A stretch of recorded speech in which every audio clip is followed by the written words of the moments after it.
talked about in our last session. I know we kind of mentioned a bit of family dynamics as far as the split of responsibilities between you and your husband. That, you know, you said your husband knows more about the gymnastics side of your daughter's after school activities, and that you're kind of more responsible for the boys. But I kind of want to understand a little bit more about that, just because I feel like, Brendan, you have said a few times in a couple of our last sessions this kind of idea that mom forces you guys to interact together as a family, and how I think you've said that feels fake, or it feels like you're pretending a little bit to be a real family. Can you tell me more about that? Yeah, I think that she's just lonely all the time and doesn't have friends or hobbies, so she wants to hang out with me. She wants to hang out with you more? Yeah. No, I don't want to. And you don't want to? Nope. Okay. Mom, can you tell me a little bit more about what your days look like after work?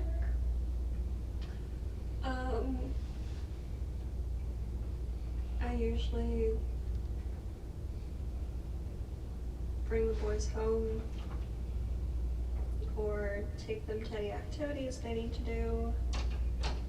I do whatever housework I can.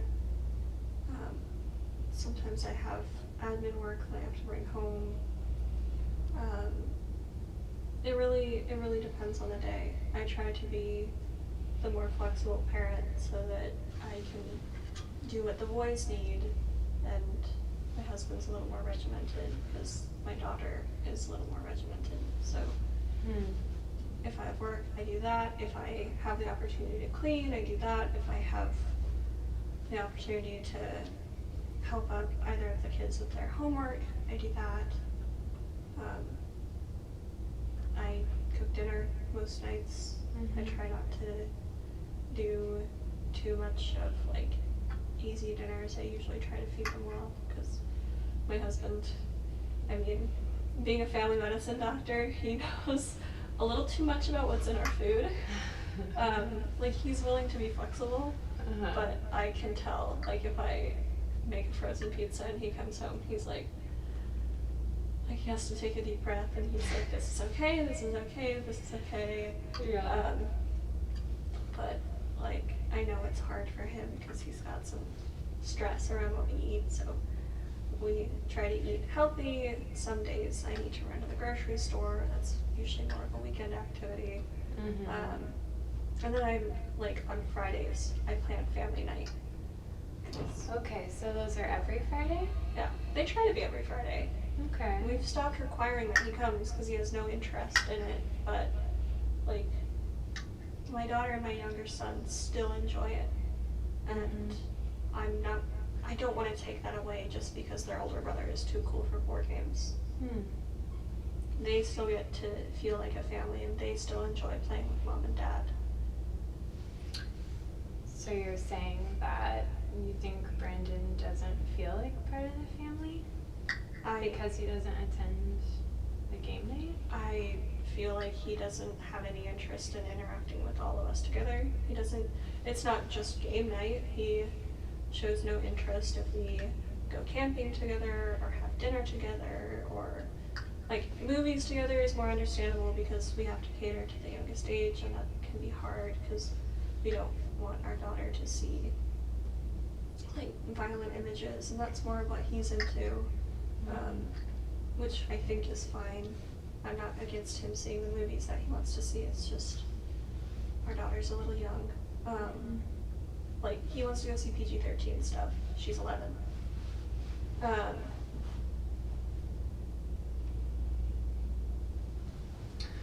So it sounds like there's a couple different opportunities then for your whole family to engage, despite this kind of split between as far as caring for you with the boys and your husband with your daughter? That's what usually occurs mostly during weekdays and like Saturday mornings. But Saturday evening into Sunday, we're all together at the house, or we all go to church. It's like, it really is just what kids have, what activities, and who's available for that. Thank you for kind of the breakdown more so of all the different ways that you guys interact as a family. Kind of going back to Brendan, this concept that you said of it feeling fake, I kind of wanted to ask you what it would look like for your family to be real, or what that would kind of look like for you. And that's like if I wanted to do something with the family and I introduced the idea, you can go do it. That'd be fun. What It's kind real. of ideas? You can go go-karting, trampolining, laser tag, bowling. Could be fun. Those sound really fun. Have you suggested those to your family? No. Those sound super fun. I've been going camping because I thought you would want to be in charge of the campfire. But I would love, we could go trampolining, like, I think we have plans for this next Saturday, but 2 weeks from now we could do it. Is that something that sounds fun to you, Brendan? Guess so. I guess so. Does that sound cool? Mm-hmm. I think that sounds really cool. Yeah. So maybe we can make that one of our goals for our next session. Maybe an activity planned by Brendan. Yeah. Great. Kind of leading into that, I also wanted to just kind of get a better picture of, I feel like we've kind of made a plan for a weekend activity for you guys to kind of experience as a whole family unit.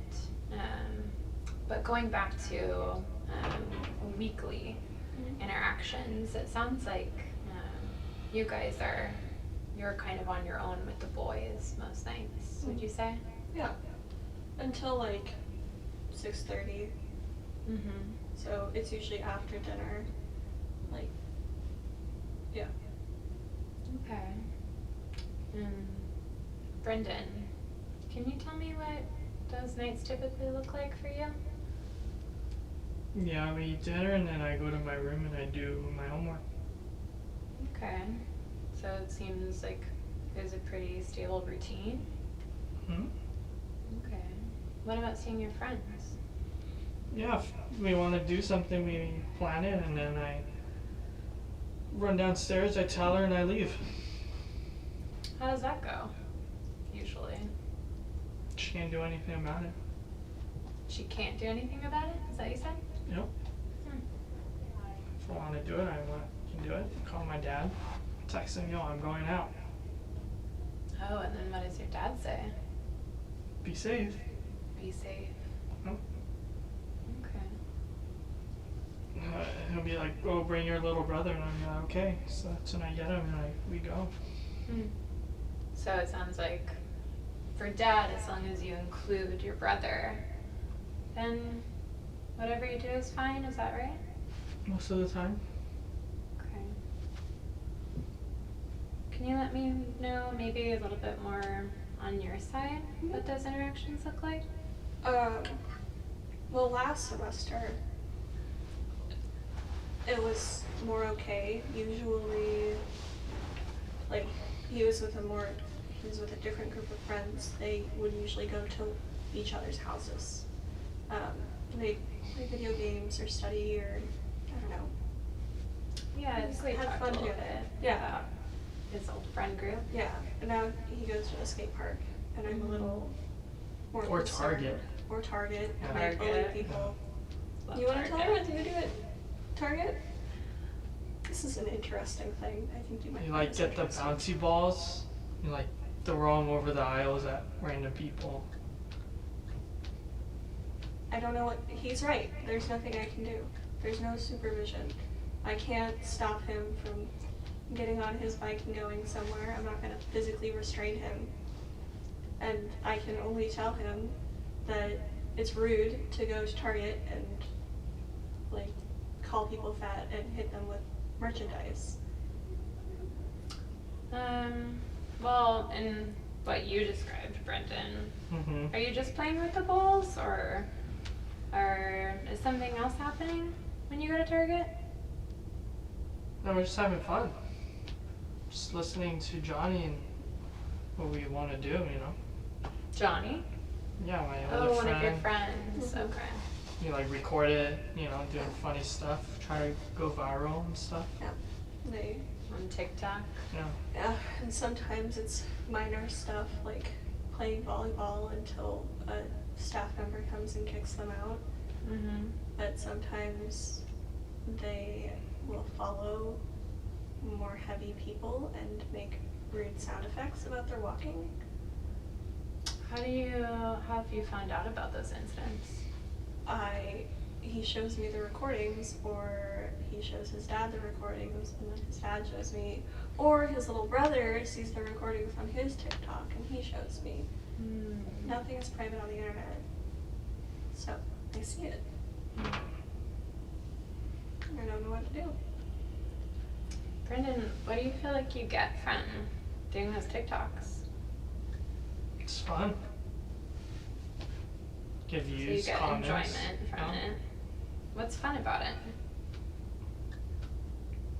Because it's free entertainment for me. Free entertainment. Get to hang out with my friends. We think that's cool. People think we're cool. What do your friends, I don't know, say about you when you record those, or maybe when you're the one making the remarks? It's a good job. They tell you good job, Yeah, that was a good one. so they kind of compliment you Mm-hmm. on, I want to be part of the group, you know. yeah, Oh.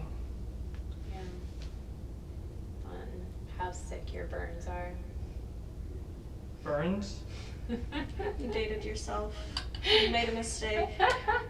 I did date myself, didn't I? It's okay, I do it all the time. These Gen Alpha kids are... I need to get back on TikTok, apparently. Don't do it. I do not recommend it. So what I'm hearing, Brendan, is you get some compliments from your friends when you're making these TikToks, right? Yeah, and a lot of random people online. Yeah. I'm sorry, I can't. What do you call it now? What? If you like, so like my generation would say like you roasted someone. If you like, or like dissed someone. Yeah. What do you call it now? We got him. You got You it? gotta? Got him. Okay. Good to know. I think Sorry, that's like we're as both much for learning my here. education as it is for yours.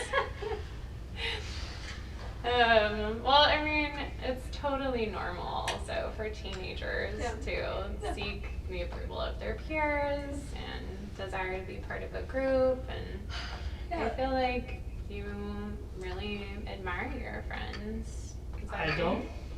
I'm asking, it sounds like you do. Well, I do. Yeah. What do you admire about them?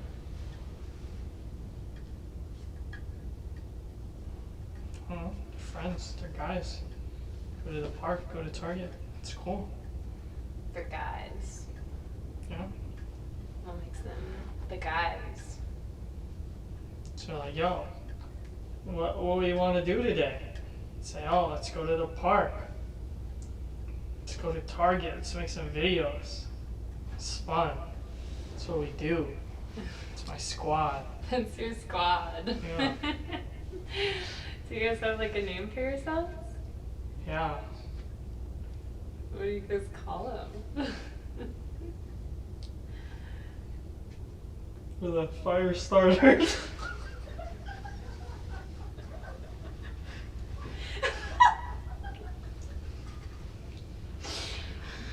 fire starters. Oh yeah. That's what they call them. They see us in school in the corner with our hoods up, or the fire starters. Do they call you that, or do you call yourselves that? Both. Both. I don't understand how you used to get, like, you used to care about grades, you used to care about girls, and now, like, you're known in your school as a fire starter? I still get good grades though.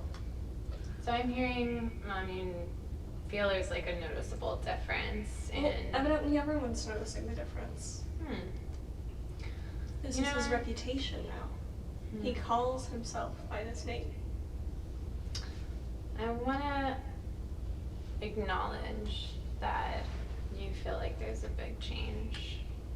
But I feel like in order to understand that change a little bit more, we need to kind of figure out what Brendan's relationship is to maybe this new kind of identification. I kind of want to understand, Brendan, maybe more your relationship with fire, and kind of what it provides for you, and kind of what this name means for you and your friends to be like identified as that in your school. Can you explain that a little bit more to me?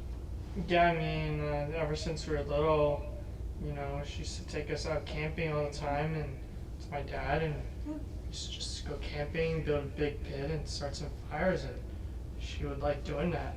Yeah. She taught me everything about it. So this is kind of stemming from It's something from you her. and your mom used to connect over. He Yeah. comes by his interest in fire, honestly. I love camping. I think fire is also very cool. I have scented candles for my bath. It's like, and like roasting marshmallows and stuff like that. It's Fireworks, you it- love fireworks.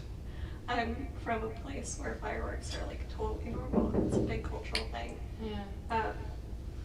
So, I mean, it's interesting to me that he likes fire because that makes him like his mom. But he's done it in such a way that it's no longer safe, and that's my concern. Yeah. Well, hey guys. Okay. Now that we're back, I know we were kind of talking about what Brendan kind of gets from setting fires, and you know, you kind of mentioned that it really stems from a connection with mom. But I kind of did want to delve into maybe more so of how does Dad play into this, or you know, where is he kind of in this relationship with fire? Oh, he supports it all the time too, and he's like, you know, if we just built a fire pit, you know, I wouldn't have to set fire somewhere else. Yeah. Yeah, you just remember when we were little, like, he taught me everything with her, you know. So it was kind of a way then for you to connect with both parents, you're saying? Mm-hmm. Okay. Seems like there's been a big focus on fire in the family then before Mm-hmm. you really started setting any at school then. Yeah, Is that that's right? what we've always done.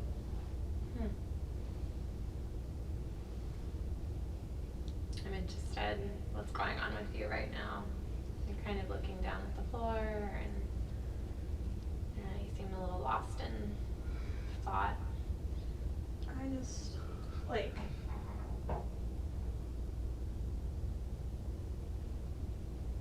I'm worried that you're going to tell me that this is all my fault, because his dad is an Eagle Scout, and I'm a country girl, and we raised our kids, we taught them fire safety. We raised our kids to love the outdoors, And fires can be fun in the right context. Yeah. And we taught them the difference between the right context and what's appropriate and what's not appropriate. And I just I hate to think that I would live to regret taking my kids out camping and teaching them these skills. Sounds like this is a really big value of yours, and I don't know if anything I say could really take that away from you guys. But I am curious to see how your guys' family functions in a way that lends to Brendan's relationship in the family and how you guys interact. If you could, can you maybe explain a little bit more in your after work routine where Dad fits into all this?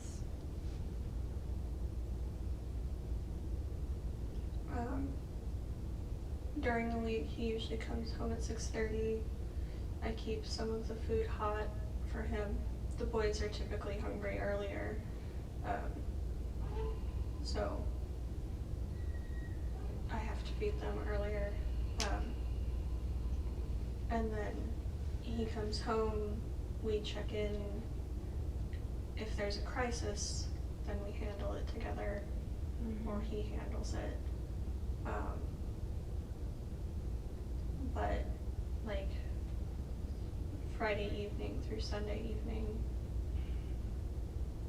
we just try to focus on family time and making sure that we're engaging with all of our kids and getting to hang out together when we still can, because we're already seeing how one kid is getting ready to fly the coop, and we want to make sure that all of our kids know how valued they are, and also shaping their values to care about people, to care about the environment, to care about what they're excited about. I'm not into gymnastics. My husband isn't into gymnastics. Our daughter is really into gymnastics, and we want her to know that that is special. Yeah. He used to be into academics and video games, and we did what we could to support that. Sounds like you put a lot of involvement into making everything run smoothly during the week, keeping dinner warm for your husband. Even when he comes home late, I see the effort you're putting in, and it sounds like you and your husband are generally on the same team about instilling these values and wanting the best for your kids. Yeah. The only thing we're different on is when we should install the fire pit. He thinks that a fire pit will be a solution. I think the fire pit could be a potential danger. Yeah, I mean, I think I'm definitely not blaming or disagreeing with any decision you guys make, but I kind of want to, maybe in that kind of conversation that you and your husband are having, focus a little bit more on, you kind of mentioned this anxiety maybe that is coming up with your oldest flying the coop. So you said, can you tell me a little bit maybe about you and your husband's thought process about building this fire, and does it have anything to do with maybe this anxiety that's coming up?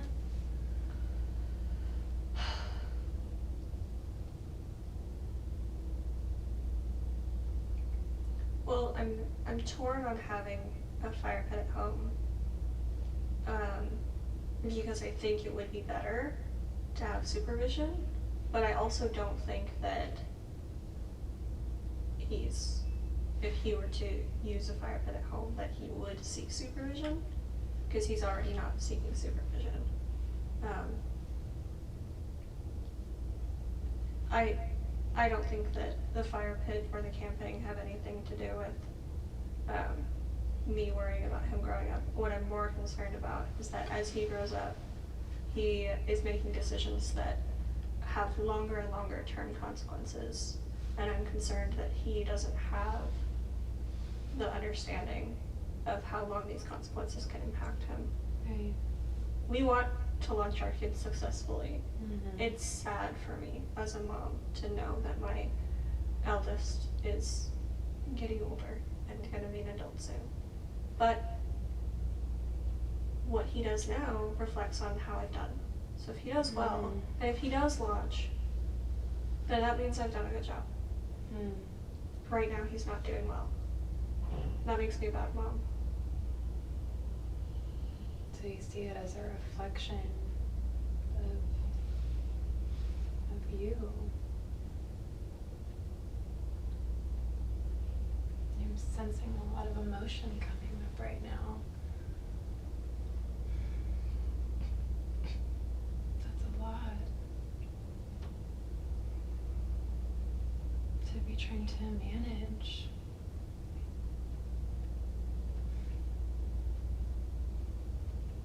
And I really sense your care and attention and wanting the best for him.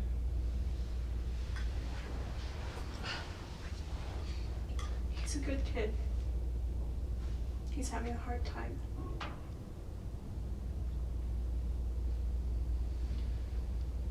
Have you told Brenton this?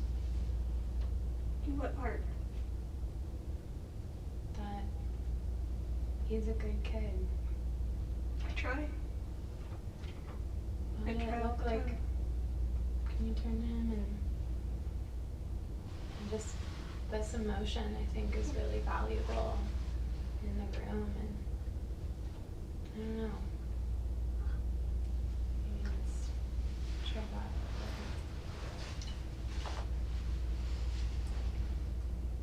I know you're a good kid.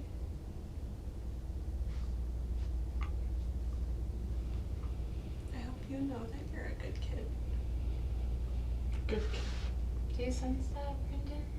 I know I'm a good kid. Do you believe that your parents want what's best for you? Yep.